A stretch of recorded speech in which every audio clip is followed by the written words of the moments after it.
Good evening, everyone. I'm First Alert Storm Team meteorologist Joseph Williams for your Valley News Now evening forecast. So what's going on right now? Well, we're currently seeing scattered clouds out in the Fargo-Moorhead area as our Red River Fairgrounds weather cam shows. You can also see the camera shaking a little bit. That's because we got a breeze in the area coming in from the west. We'll continue seeing this breeze over the next couple of hours, but the winds will die down tonight.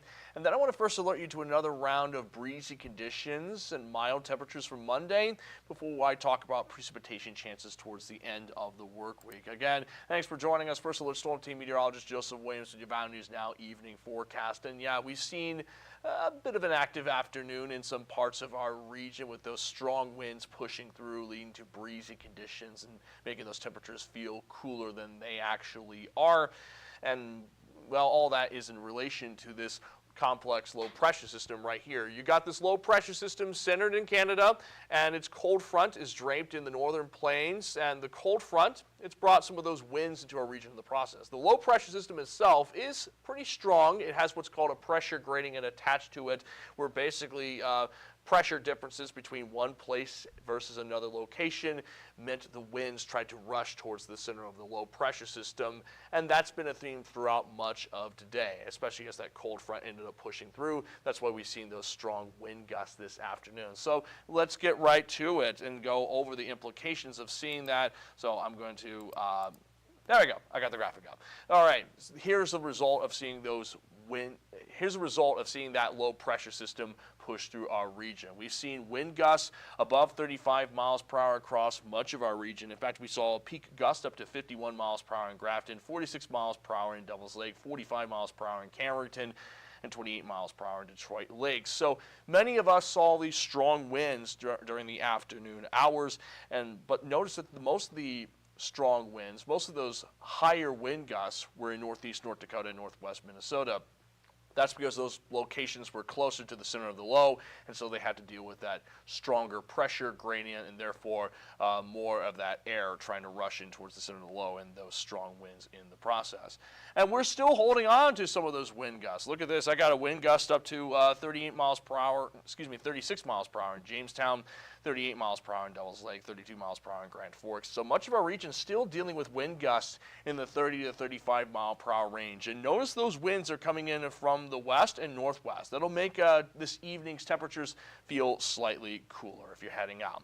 We'll continue seeing those west-northwesterly breezes over the next few hours, but by around midnight, we're just looking at a standard breeze across the region. So by Monday morning's commute, we're looking at sustained westerly winds of around 10 to 15 miles per hour, gusts in the 20 to 25 mile per hour range. So a standard breeze for your Monday morning commute. Then as we head into the late morning and early afternoon hours, the winds will pick back up, mainly concentrated in the northern areas of our region, but even the southern areas will at least see a wind gust above 25 miles per hour. So by midday, we're looking at a wind gust up to 26 miles per hour in Fargo versus 26 miles per hour in Grand Forks, 31 miles per hour in Roseau. In other words, we'll see the winds picking up late Monday morning into Monday afternoon. And we'll continue seeing those westerly breezes pushing through our region. Generally, wind gusts will stay within the 25 to 30 mile per hour range for Monday afternoon and evening, but by Monday night, the winds end up dying down. So in other words, bit of a breezy afternoon, but the winds die down Monday evening. Humidity values will also be on the low side for a Monday afternoon too. I'm thinking humidity values will be in the 25 to 35% range, and that means the air will be dry. So dry conditions plus wind means a fire weather risk in parts of our region. So keep that in mind. Just be mindful of that fire weather risk for Monday afternoon and evening. Luckily, by Monday evening, the fire weather risk starts going away as humidity values rise and the winds die down. In Fargo, we're looking at wind gusts staying within the 25 to 30 mile per hour range throughout most of the morning and afternoon. But by 6 o'clock, winds end up dying down. Basically, we're just looking at a standard gust below 20 miles per hour at that point in time. So the winds end up dying down as we head into Monday evening. As for what else we're expecting besides those winds, not much is expected. Currently, our satellite and radar is showing some scattered rain showers at the North Dakota-South Dakota border and in Lakes Country. So if you're in, say, Fergus Falls, you're seeing some light rain coming down. The rest of our region, though, is just looking at scattered cloud cover and dry conditions. And any leftover sprinkles and showers, they'll be out of our region by around 6 to 7 o'clock. So by around 7 p.m. Sunday evening, we're looking at clearing skies and no rain left in our region. We're taking a break from the rain. By midnight, still looking at a mostly clear sky. Very little cloud cover expected across the region. Skies will stay clear well into Monday morning and afternoon. Look at this. Plenty of sunshine expected for Monday morning and afternoon. Go enjoy the sunshine if you can, especially since temperatures will be in the 50s. And I'll go over Monday's temperatures in just a second. But notice that cloud cover does roll back in Monday night as a disturbance starts pushing in from the west. We are expected to stay dry for the first half of the work week, though, so even with that cloud cover moving in on Tuesday, I'm thinking ultimately the first half of the work week will not be bad. We're looking at a mix of sun and clouds for the first half of the work week. And it won't be until the latter half of the work week, in fact, that rain chances end up making a return. So what are we? Sorry about that. I was just checking the comments, and I didn't get my phone up just that. Anyways, towards the latter half of the week, a couple of waves of moisture will push into our region. And so we will see some precipitation chances between this coming Thursday and this coming Sunday, basically between November 6th, Thursday, and Sunday, November 9th. That'll be our best opportunity for those precipitation chances.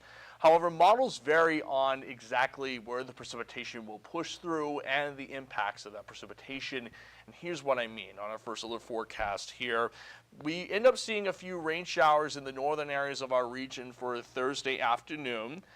And then as we head into Friday morning, wraparound moisture from that system ends up bringing some moisture into our region. So we'll see some rain showers Friday morning, but by Friday afternoon, we end up drying out with some scattered clouds. However, notice that we end up seeing some wintry precipitation for this upcoming weekend. This model, the European model, suggests that we'll see some wintry mix and even some snow for Saturday. However, one of our other models, the American model, suggests that the precipitation will be concentrated west of our region and stay away from our region altogether. So models vary, again, on where we see that wintry precipitation pushing through for this coming Saturday. Definitely keep the VNN First Alert weather app on standby as we First Alert track this upcoming weather system. Now, it seems that by Sunday, we do get a break from the precipitation, so that's the good news. But the point is, basically between Thursday and this upcoming weekend, could see some precipitation moving through, starting out as some rain showers and then maybe some wintry precipitation this upcoming weekend. Although, again, models vary on where the precipitation will push through and whether we even see any at all for this upcoming weekend. So that, First Alert weather app will be very much needed. As for temperatures, the good news is that temperatures will be mild. We're looking at some mid-40s in northeast North Dakota for Monday afternoon, like 46 in Langdon versus 45 in Belcourt. Still upper 40s in northwest Minnesota, like 47 in Baldat versus 49 in Thief River Falls. The southern areas of our region, though, will see temperatures in the low to mid-50s, like 53 in Fargo and Wahpeton versus 51 in Valley City. For context, our average high tends to be in the low 40s for early November, so we're looking much warmer than average for this time of year. And then notice what happens over the next several days. Again, that 55 are going to be a high for Monday. But as we head towards the end of the week, temperatures will take a nosedive. As that weather system that I showed a little earlier pushes into our region, we will end up seeing temperatures dropping in the process. We'll drop into the low 40s by Friday afternoon. And then after that Friday, temperatures will basically stay at or slightly above normal, right around average for early to mid-November, as we'll see highs staying within the 40s. So let's recap everything. Again, on First Alert tracking some breezes for Monday afternoon, gusting up to 30 miles per hour times. Temperatures will be in the 50s for our highs, but those winds will make those temperatures feel cooler. And also, again, low humidity is expected for Monday, so keep an eye on that fire weather risk. Just keep those fire safety tips in mind for Monday. Otherwise, most of the work week is looking mild and dry and precipitation free.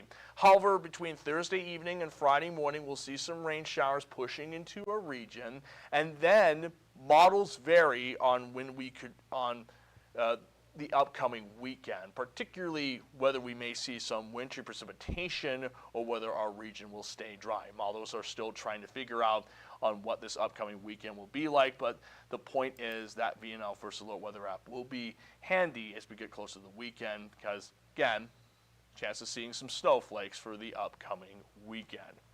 Now, I'm going to get off of here, but I have been sending out periodic updates on the VNL First Alert Weather app, so make sure to download that if you haven't already, or if you already have it, keep those notifications turned on. I'll also be live tonight on Valley News Live at 9 and 10, so be sure to tune in to watch those shows. And Lisa Green will also be in for Valley Today if you want to watch tomorrow morning's show. She'll be on Valley Today. In the meantime, I'm going to get off of here. Thank you so much for watching. Have a wonderful Sunday night.